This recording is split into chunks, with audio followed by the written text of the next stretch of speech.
बहुत बहुत स्वागत है आप लोग का टेकाड्रॉन पर। मेरा नाम है वैभव सैनी और आप लोग देख रहे हैं हमारी जंगल ओनली सीरीज। और आज हम लोग सर्वाइव करने वाले हैं 1700 डेज हमारे ब्यूटीफुल जंगल ओनली वर्ल्ड के अंदर। और गाइस आज हमारा बैकग्राउंड हो गया है थोड़ा सा चेंज, क्योंकि पिछले वाले एपिसोड के अंदर हमने बनाया था बहुत ही ऑसम बड़ा सा ब्रिज जिसने हमारे कासल को कनेक्ट किया था हमारे मेन बेस के साथ में। और गाइस आज भी हम लोग बहुत सारे ऑसम कूल फार्म्स बनाने वाले हैं और अपने नेदरराइट बीकन को कंप्लीट करने की कोशिश करने वाले हैं। आज हम लोग सबसे पहले बनाने वाले हैं कंप्लीटली ऑटोमेटिक ड्रिपस्टोन फार्म जो हमें बहुत सारा ड्रिपस्टोन प्रोवाइड करेगा। और गाइस इसी की मदद से फिर हम लोग बाद में बनाने वाले हैं कंप्लीटली ऑटोमेटिक लावा फार्म। यस गाइस, लावा फार्म हम प्रीटी श्योर आप लोगों ने पहली बार 100 डेज वाली वीडियो के अंदर देखा होगा। कंप्लीटली ऑटोमेटिक फार्म होने वाला है जो 1 घंटे के अंदर हमें 100 से भी ज्यादा लावा की बकेट्स प्रोवाइड करने वाला है। तो अब तो फ्यूल की टेंशन ही खत्म हो जाने वाली है। और guys last but not the least, आज हम लोग करने वाले हैं बहुत सारे नेदरराइट की माइनिंग। बहुत सारे दिन नेदरराइट की माइनिंग करने के बाद हम लोग देखने वाले हैं हम लोग अपने नेदरराइट के बीकन को कंप्लीट कर पाते हैं या फिर नहीं। तो फटाफट से हम लोग अपनी जर्नी शुरू करते हैं। सो गाइस डे 1601 शुरू हो चुका है। एक्चुअली मेरे को डेज का काउंटर भी याद नहीं है, डे 1601 है, 2 है या 3 है। और मैं अपने ब्रिज पर ऐसे ही घूम रहा था कासल वाले। और आप लोग को दिखा देता हूँ, ये है वो ब्यूटीफुल सी एंट्रेंस जो हमने पिछले वाले एपिसोड के अंदर बनाई थी। तो यार अगर आपने पिछला वाला एपिसोड नहीं देखा है ना तो फटाफट से जाकर देखो, बहुत ही ज्यादा ऑसम एपिसोड था वो। और यहाँ से कुछ इस तरह की ऑसम एपिक सी एंट्रेंस मैंने बना रखी है। तो गाइस सबसे पहला काम आज का ये है कि फटाफट से हम लोग केव्स के अंदर जाते हैं। मैंने किसी माइनशाफ्ट के अंदर, अगर आप लोगों ने शुरू से जंगल की सीरीज देखी है तो किसी माइनशाफ्ट के अंदर स्टार्टिंग में मुझे बहुत सारा ड्रिपस्टोन मिला था जो कि मैंने कलेक्ट नहीं करा था। अब मैं वही ढूंढने के लिए जाने वाला हूँ और बहुत सारा ड्रिपस्टोन कलेक्ट करने वाला हूँ। और गाइस यहाँ पर ड्रिपस्टोन की तलाश शुरू हो चुकी है। मैं अपनी पहली माइनशाफ्ट के अंदर आ चुका था। ये माइनशाफ्ट काफी पास में थी हमारी माइंस के, तो मेरे को इसे ढूंढने में कोई परेशानी नहीं हुई। और जब मैंने इसकी लूट चेकआउट करी तो बहुत ही घटिया लूट थी, मुझे लिटरली गोल्ड मिला था। अब यार हमारे पास कंप्लीटली ऑटोमेटिक इतना बड़ा सा गोल्ड फार्म है और इतने सारी अलग अलग तरह के फार्म्स हैं कि मेरे को इसके अंदर की लूट कुछ खास लगी नहीं। और गाइस इसके बाद मैंने अपनी जर्नी आगे कंटिन्यू करी। इस माइनशाफ्ट के अंदर घूमते घूमते मुझे कुछ ऐसा लग रहा था जैसे काफी जाना पहचाना सा इलाका है। और यहाँ पर मेरे को एक केव स्पाइडर स्पॉनर भी दिख गया जहाँ से एक स्पाइडर आ रही थी। मैं एक्चुअली उसका वेट कर रहा था कि कब ये आए और कब मैं इसे मारूं। और गाइस मैं सोच रहा था कि स्पॉनर को तोड़ देता हूं, बट फिर मैंने तोड़ा नहीं, क्योंकि फ्यूचर में हम लोग कभी ना कभी तो यार केव स्पाइडर स्पॉनर फार्म बनाने ही वाले हैं। तो क्यों ना स्पॉनर को बचाकर रखा जाए और बाद में उसे काम में ले लिया जाए। और यहाँ पर मुझे पॉइजन कर दिया था इस स्पाइडर ने। एनीवे मैंने फटाफट से स्पाइडर को मार दिया और अपनी जर्नी आगे कंटिन्यू करी। और मुझे ऐसा लग रहा था कि मैं दूसरी माइनशाफ्ट के अंदर आ चुका था इस पॉइंट पर। ये शायद उसी माइनशाफ्ट से कनेक्टेड थी। और इसके अंदर जब मैंने लूट देखी तो बहुत ही घटिया लूट थी। और आगे वाली चेस्ट के पास जब मैं गया ना गाइस, सामने मेरे को एक और चेस्ट नजर आ चुकी थी। और इसके अंदर जब मैंने लूट चेकआउट करी तो मुझे एक डायमंड मिल गया था। चलो कुछ तो अच्छी लूट मिली यार। वैसे हमारे पास डायमंड की भरमार है, ब्लॉक्स पे ब्लॉक्स हमारे पास पड़े हुए हैं। और यहाँ पर जब मैंने एक और लूट चेस्ट चेकआउट करी तो गाइस इसके अंदर बहुत बढ़िया लूट थी। लॉयल्टी 3 की एक बुक मिल गई थी। फ्यूचर में अगर कभी हम वो लेकर आते हैं ट्राइडेंट, तो ये हमारे काफी काम आने वाला है। तो गाइस ट्राइडेंट पे अगर हम लॉयल्टी 3 लगाते हैं तो वापस हमारे पास रिटर्न होकर आ जाता है, जो कि बहुत अच्छी बात है। और गाइस एक्सप्लोर करते करते मेरे को एक जैकपॉट लग चुका है। अभी तक ड्रिपस्टोन तो नहीं मिला है, बट फिर भी एक जैकपॉट लग चुका है। अब आप लोग सोच रहे होंगे यार पीछे स्पॉनर ही तो है तेरे, तो इसमें जैकपॉट क्या हो गया। अब गाइस जैकपॉट ये है कि जब मैं लूट चेस्ट खोलूंगा ना तो आपको पता लगने वाला है। फटाफट से मैं आप लोग को इसकी लूट दिखाता हूँ। इस वाली लूट चेस्ट के अंदर तो कुछ खास लूट है नहीं, आप लोग देख सकते हैं, डिसेंट सी लूट है। बट गाइस जब मैंने दूसरी लूट चेस्ट चेकआउट करी ना तो आप लोग देखो यार, यहाँ पर एक एन्चेंटेड गोल्डन एप्पल मिल चुका है। इस टाइम मुझे बहुत ज्यादा खुशी हो रही है, क्योंकि गाइस अगर आप लोग को याद हो तो मेरे पास एक भी एन्चेंटेड गोल्डन एप्पल नहीं है। तो आप लोग सोच सकते हो यार मुझे कितनी ज्यादा खुशी हो रही होगी। और गाइस एक और काफी कमाल की चीज हुई, जब मैं स्पॉनर से बाहर की तरफ जा रहा था, मतलब दोबारा से केव्स की तरफ जा रहा था, तो यहाँ पर मुझे डायमंड्स मिल चुके थे। बस मैं डिग करके जा ही तो रहा था यार और बीच में मेरे को डायमंड्स मिल गए। और काफी बढ़िया बात थी, अपने फॉर्च्यून 3 वाली पिकैक्स के साथ जब मैंने इसे माइन करा तो मेरे को लगभग 14 से 15 डायमंड्स मिल चुके थे, जो कि बहुत बढ़िया बात थी। और फाइनली गाइस इतना ज्यादा भटकने के बाद मुझे फाइनली ड्रिपस्टोन्स मिल चुके थे। और शायद ही कोई नई जगह थी, क्योंकि जहां तक मुझे याद है पहले वो ड्रिपस्टोन जो मिले थे मुझे वो किसी माइनशाफ्ट के अंदर थे। और ये माइनशाफ्ट के एकदम बाहर है उससे कनेक्टेड केव के अंदर। और यहाँ पर मैंने फटाफट सारे के सारे ड्रिपस्टोन्स को तोड़ना शुरू कर दिया है। और गाइस इस टाइम में इतना ज्यादा खुश हूं कि मैं आपको बता नहीं सकता, क्योंकि इन ड्रिपस्टोन्स की मदद से हम लोग एक बहुत ही ऑसम ड्रिपस्टोन फार्म बना पाएंगे। और उसके बाद हम लोग एक कंप्लीटली ऑटोमेटिक लावा फार्म बना पाएंगे जो अनलिमिटेड फ्यूल सोर्स हमें प्रोवाइड करेगा। यार इतना बढ़िया फार्म होने वाला है ना वो, बस आप लोग देखना। यहाँ से मैंने एक के बाद एक बहुत सारा ड्रिपस्टोन कलेक्ट करना शुरू कर दिया।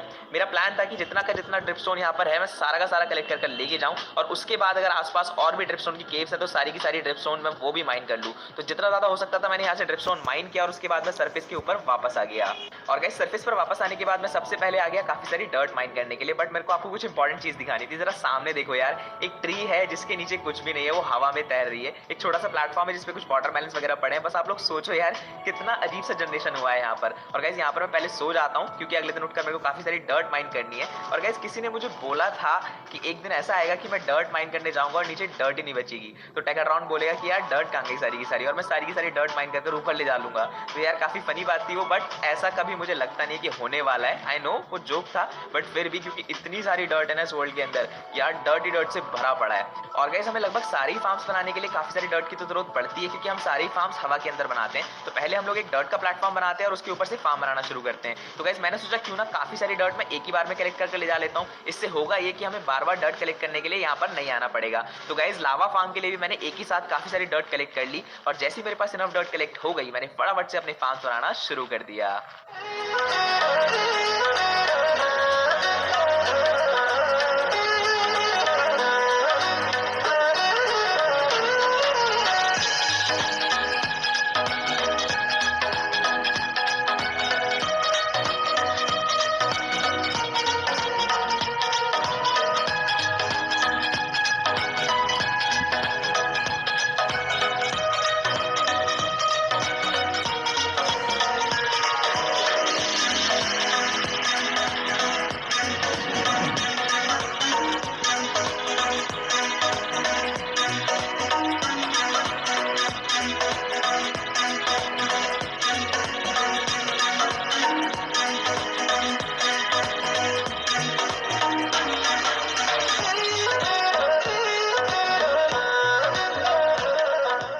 गाइस इसी के साथ हमारा कंप्लीटली ऑटोमेटिक ड्रिपस्टोन फार्म बनकर एकदम रेडी हो चुका है। और इसको बनाने में मैंने जितना सोचा था उससे कहीं ज्यादा टाइम इसलिए लग गया क्योंकि इसके अंदर काफी सारे रेडस्टोन के सर्किट्स थे जो कि मेरे से बार बार गलत होने में लगे हुए थे। आई नो आप लोगों ने टाइम लैप्स में भी नोटिस करा ही होगा, बार बार ये रेडस्टोन का सर्किट ब्रेक होने में लगा हुआ था, बट किसी तरह मैंने इसको बनाकर कंप्लीट कर दिया।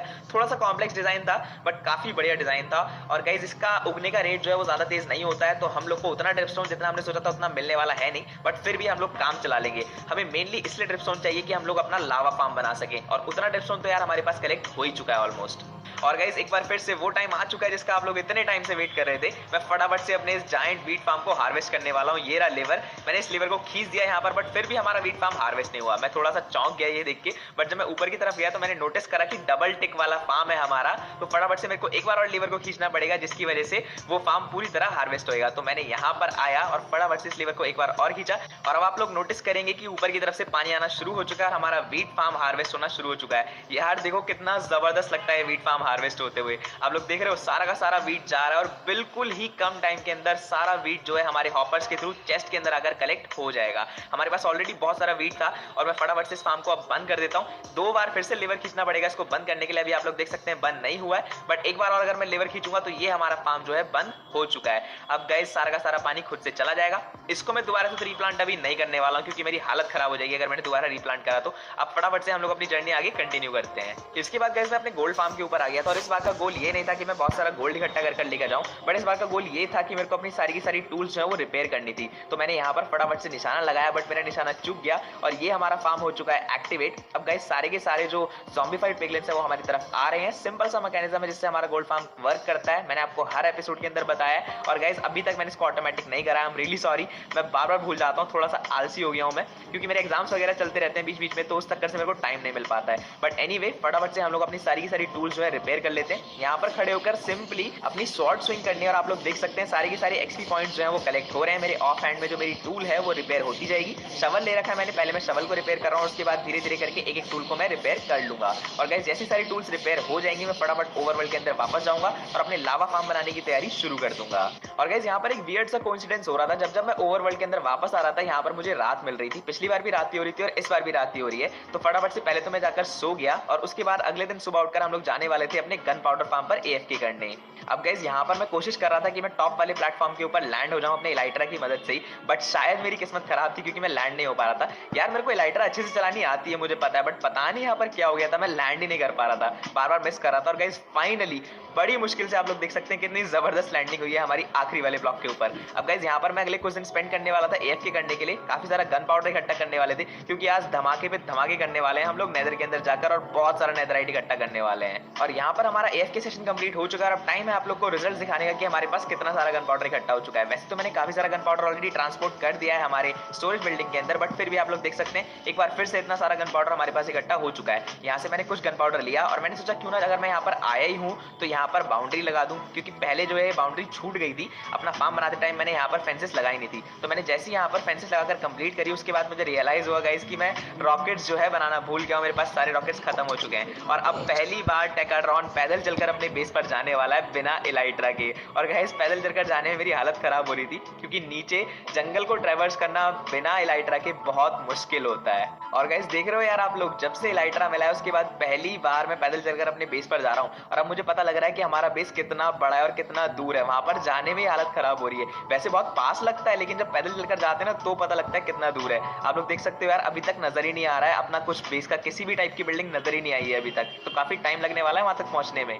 फाइनली गाइस मैं अपने बेस के पास पहुंच चुका हूं और इस वाले एलिवेटर को देखकर मुझे शुरुआती दिनों की याद आ गई जब मैंने अपना जंगल ओनली वर्ल्ड शुरू ही करा था। सेकंड एपिसोड के अंदर मैंने ये वाला एलिवेटर बनाया था। आप लोग देख सकते हैं रात हो रही है और मेरे को फिर से एक बार नीचे जाना पड़ेगा, क्योंकि यहाँ से आगे की तरफ जाने का कोई और रास्ता नहीं है। फटाफट से नीचे की तरफ चलते हैं। अपने वाटरमेलन फार्म को क्रॉस करते हुए हम लोग जाते हैं अपने एक्वेरियम की तरफ और जाकर पहले सो जाते हैं, उसके बाद हम लोग अपनी जर्नी कंटिन्यू करेंगे। सो गाइस अगले दिन मैं सबसे पहले आ गया रॉकेट्स क्राफ्ट करने के लिए। मैंने काफी सारा पेपर ले लिया और गन पाउडर तो पहले मैं लेकर आया ही था और यहाँ पर अपनी फेवरेट क्राफ्टिंग टेबल के ऊपर मैं आ चुका हूं और फटाफट से अपने लिए रॉकेट क्राफ्ट करने वाला हूं, क्योंकि यार बिना रॉकेट्स के ट्रैवल कर पाना हो रहा है बहुत ज्यादा मुश्किल। और किसी ने मेरे को सब्सक्राइबर ने बोला था कि एक बार चैलेंज करो बिना इलाइट्रा के अपने बेस को एक्सप्लोर करने का, तो यार अगर मैं ऐसा चैलेंज करूंगा ना तो हालत खराब हो जाने वाली है ट्रैवल करते करते। और गाइस मैं आ चुका हूं नेदर के अंदर अपने पिगलिन बार्टरिंग फार्म के पास। मैं आप लोग को दिखाना चाहता था नए व्यूअर्स को कि आपने लास्ट एपिसोड के अंदर ये बहुत ही ऑसम पिगलिन बार्टरिंग फार्म बनाया था। यहाँ पर मैंने एक ज़ॉम्बीफाइड पिगलिन को मारा तो दूसरा वाला पिगलिन सामने से दौड़ के आया, उसने लावा के अंदर जंप कर दी मुझे मारने के चक्कर में। अब गाइस फटाफट से चलते हैं हम लोग अपने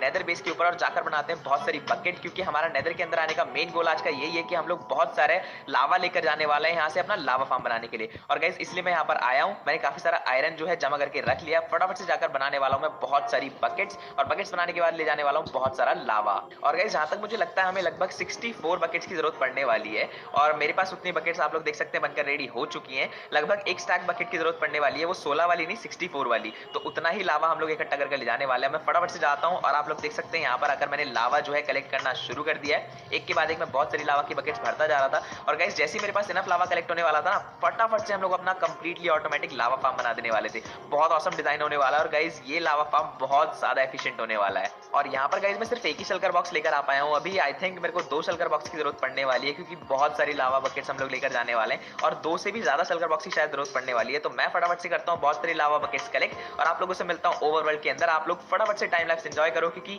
आई होप तब तक मैं फटाफट से अपना टाइम लैप्स शुरू कर देने वाला हूँ और लावा फार्म बनाना शुरू कर देने वाला हूँ।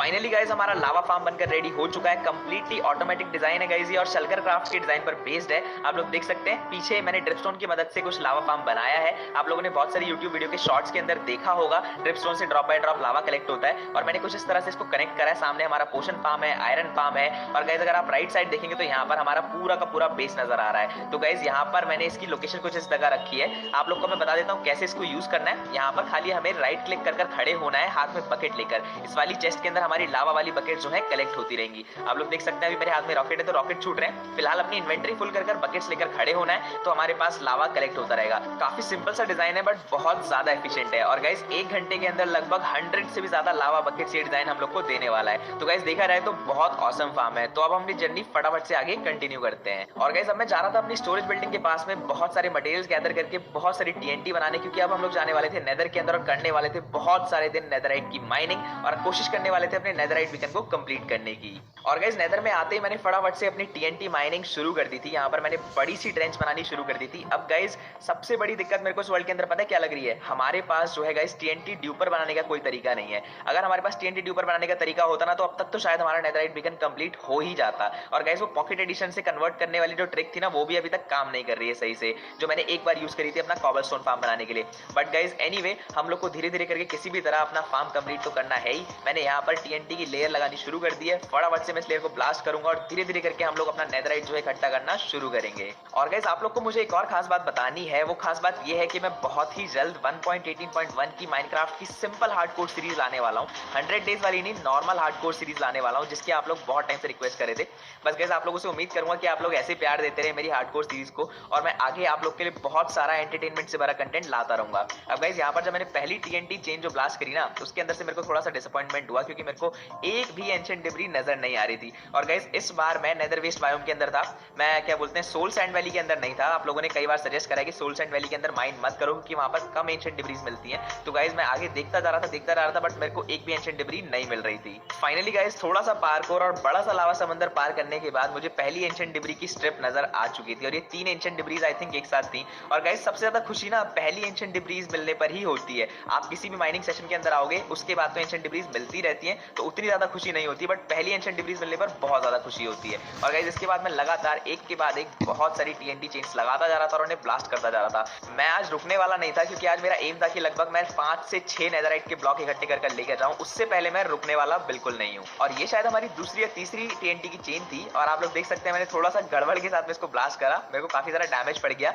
वो तो हमारा आर्मर इतना ओपी है जिससे हम लोग बच गए और अगर हमारे पास आर्मर नहीं होता शायद हम लोग अभी मरने वाले थे। और अभी आप लोग देख सकते हैं मेरे को थोड़ी सी एंशिएंट डिब्रीज सामने नजर भी आ चुकी है जो कि बहुत अच्छी बात है। और गाइस इसके बाद मैंने एक के बाद एक सारी की सारी एंशिएंट डिब्रीज को कलेक्ट करना शुरू कर दिया। इस चेन के अंदर काफी सारी एंशिएंट डिब्रीज मेरे को नजर आ रही थी बट उन्हें ढूंढना काफी मुश्किल हो रहा था क्योंकि वो मोस्टली साइड वाली वॉल्स के अंदर एम्बेडेड थी, जिससे उन्हें देखना काफी मुश्किल था और काफी बार मैं मिस कर दे रहा था एंशिएंट डिब्रीज को। अब गाइस मेरे पास आप लोग के लिए एक बहुत इंपॉर्टेंट काम है। आप लोग कमेंट कर मुझे कमेंट सेक्शन में जरूर बताना कि आप लोग मेरी नई वाली 1.18.1 वाली हार्डकोर सीरीज के अंदर क्या क्या चीजें देखना चाहते हो, क्योंकि यार नॉर्मल हार्डकोर सीरीज तो सब लोग बनाते ही हैं, वही सिंपल सी चीजें, एक स्टार्टर हाउस बनाना, कुछ अलग अलग टाइप के builds banana, farms banana. But मैं कुछ डिफरेंट करना चाहता हूँ जो बाकी सबसे अलग हो और जिसमें आप लोग को बहुत ज्यादा मजा आए, जब तक किसी ने करा ही ना हो। आप लोगों ने देखा होगा बड़े बड़े यूट्यूबर्स अलग अलग चीजें करते हैं, तो मैं थोड़ा सा डिफरेंट करना चाहता हूँ उन लोगों से, जिससे हमारा कंटेंट थोड़ा सा डिफरेंट बन सके। और गाइज आप लोग मेरे को कमेंट कर जरूर बताना और फिर आप लोग जैसे जैसे जिस भी टाइप के आइडियाज दोगे ना हम लोग धीरे धीरे अपनी हार्डकोर सीरीज को उसी तरह से प्रोग्रेस कराएंगे। और गाइज यहाँ पर मैं काफी लकी साबित हो गया, ये वाला ट्रेंच मेरे लिए। आप लोग देख सकते हैं मुझे ट्रेंच बनाते बनाते मेरे को कुछ एंशिएंट डिब्रीज मिल चुकी हैं जो कि बहुत अच्छी बात है। और गाइज अब मैं आप लोग को बिल्कुल बोर नहीं करने वाला हूँ, जितने दिन बचे हैं मैं सारे ही दिन नेदराइट की माइनिंग करने वाला हूँ। मेरा गोल ये है कि लगभग मैं 5 से 6 नेदराइट के ब्लॉक्स इकट्ठे कर लूं,